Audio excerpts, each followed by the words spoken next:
Over 300 people have asked me to try this keyboard. And wait, did they just say that it sounds like heaven? That was their words, not mine. I didn't say it. But with some absolutely crazy claims, like how it blows the GMMK Pro out of water. Wait, that's actually really easy. And how it will literally save my marriage. I promise I didn't edit that photo. You know, we absolutely had to get one. So in this video, I'm gonna be building what could be one of the best budget keyboards. But not just that, because I'm also going to be using some of the best, cheapest switches on Amazon.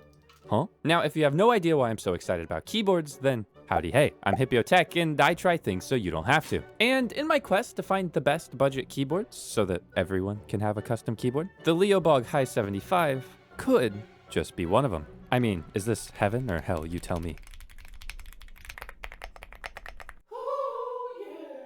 Now, this story begins with an email. Leobog reached out and they wanted me to try one of their keyboards, their K81. And I said, no, that actually doesn't interest me very much. But then I remembered the hundreds, if not thousands of comments that have been asking me to try one of their other keyboards, the Leobog Hi75. So, full disclosure, this video is sponsored by Leobog. However, they did not review my video, they did not tell me what to say, and all of my thoughts are my own. Now, if you're on a budget, this keyboard could be really interesting because it starts at 67 to 75 bucks for the bare bones version that we have here. But you're probably thinking, Hipyo, then I need keycaps and switches, but wait, because it's also as cheap as $89 for the fully built version. And I'll talk about that more later. Now, I was a little bit surprised as my keyboard that I got only came with USB-C cable, no switch puller or keycap puller or anything like that, so customization might cost you an extra $2 or so. However, when buying the keyboard, you're actually spoiled with choice because there's 8 different color versions for the bare bones case,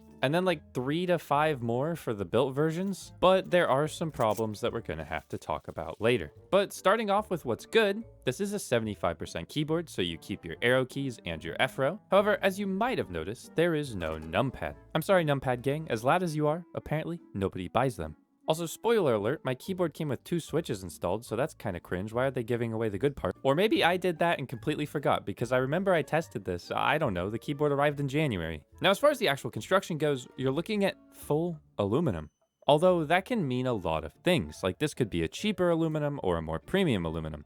You also get these very big pepperoni feet, which help with not sliding across your desk, and a cute little planet engraved on the back, which honestly I wish that was like enamel filled or something. Overall, the build quality isn't too anvil-y, and the knob is a ugly but welcomed touch. Like, it's really ugly. I really hope that Leobog starts to sell replacement knobs that can get rid of this big red button, because why do I want a big red button that looks like that? In fact, that knob is actually one of the biggest cons that I've found so far, just because it really kind of sticks out like a sore thumb, literally because it's red.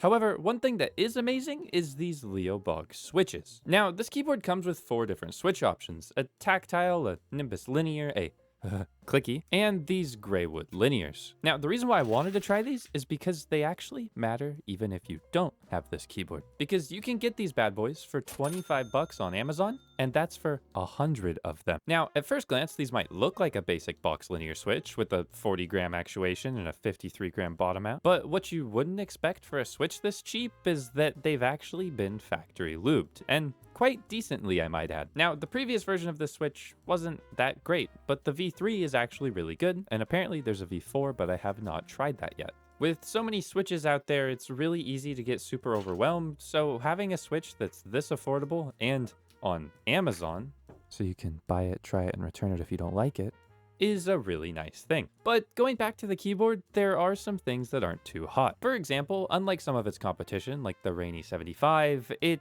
isn't wireless, and it also doesn't support open source software like VIA or QMK. Also, out of the box, the gasket performance really isn't doing too much, but I think we'll fix that later. Now, for the keycaps, I was actually really conflicted with this build. At first, I wanted to put GMK on there, but then I was like, I have some really pretty keycaps that are from Caps. Now, these are the fairy type keycaps, and at $80, they cost more than the keyboard, but we're gonna ignore that because they're pretty and I like them. I think one of the things that everybody gets caught up on when going for the cheapest, most budget keyboard possible is that sometimes you just like things, and that makes it worth the money. And it's totally okay to have preferences and spend money where you want to. As long as you're getting the basic features and as long as you're happy at the end of the day, it really doesn't matter.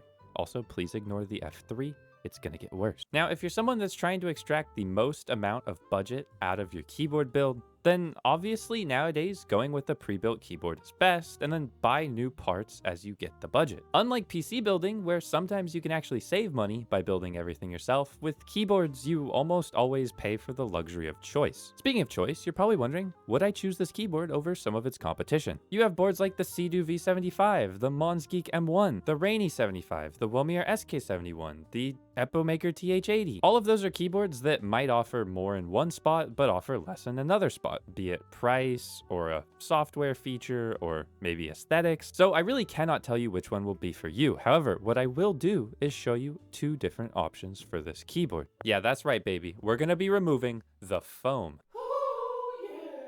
You're probably wondering, Hipyo, why would you do that? Well, I want more gasket performance because this thing is decent, but I'm really not getting a lot of flex, and I feel like we could be doing more here. Oh yeah, also I wanted to address the this thing blows the GMMK Pro out of the water. Yeah, it's better in almost every single way. The switches feel better, the keycaps feel better, the keyboard build quality feels better, the knob feels better.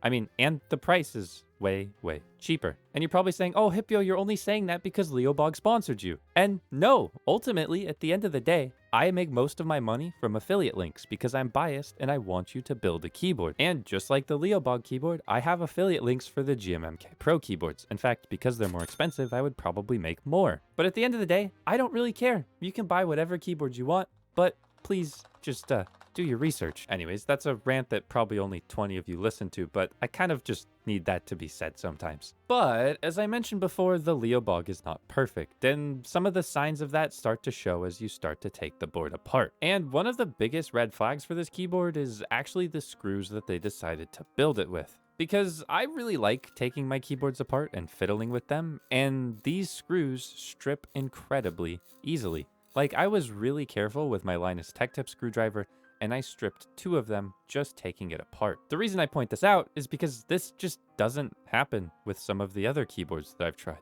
Like, I strip a screw maybe once every 15 keyboards, and this happened twice. This is actually super bad and a super big problem because it means that you probably can't take this thing apart that many times. Like, you've got a limited life cycle on these screws unless you replace them. Now, you just got a view at the bottom gaskets, which are incredibly pillowy and thick, and these are the top gaskets in the top part of the case. Now, I'll give you a sound test of what the board sounded like with all of the foam in it at the end of the video, but removing the foam reveals the FlexCut PCB. This is what's going to give the board an incredibly flexy typing experience, however, it can alter the sound in a way that some think are negative. So again, those flex cuts could be a con, but I do want you to stick around to when I remove this foam because the flex is going to be genuinely amazing. Speaking of amazing is how much foam they stuffed in this thing. I mean, first we've got PE foam, a PET sheet, which is like the same stuff water bottles are made out of. Really weird, but this keeps popping up in keyboards a lot. I need to do some tests. And the classic pour-on plate foam, which is actually what we're going to be leaving in this build because with the amount of flex cuts we have,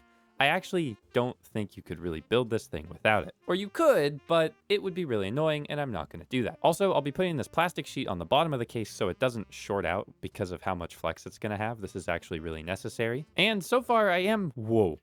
Ho, ho, ho, ho, ho, that is some flex. It's literally flexing as I type. Now, I am going to cut a little bit of electrical tape and do what we call a force break mod because there is just a little bit too much metal on metal contact, and this is going to reduce any bit of ping that we get from the case. This is a super simple mod that you even see on like some $600 keyboards because of poor design, but you know, super simple. And then the hardest part was screwing this thing back together with the stripped screws, and I'm probably never going to get it apart again. But you're probably wondering, what are my thoughts on this keyboard overall? Well, it is actually really solid for the price, and this is another one of those budget keyboards that you can just pick up and have a good entry point into the hobby with. Is it better than something like the Rainy 75? Well, no. not really. I mean, unless you want flex. But with a lot of these keyboards offering basically the same features at very similar price points, it's kind of up to you what you care about the most. What I care about the most is you watching the whole sound test to support my YouTube algorithm overlords, and also subscribing.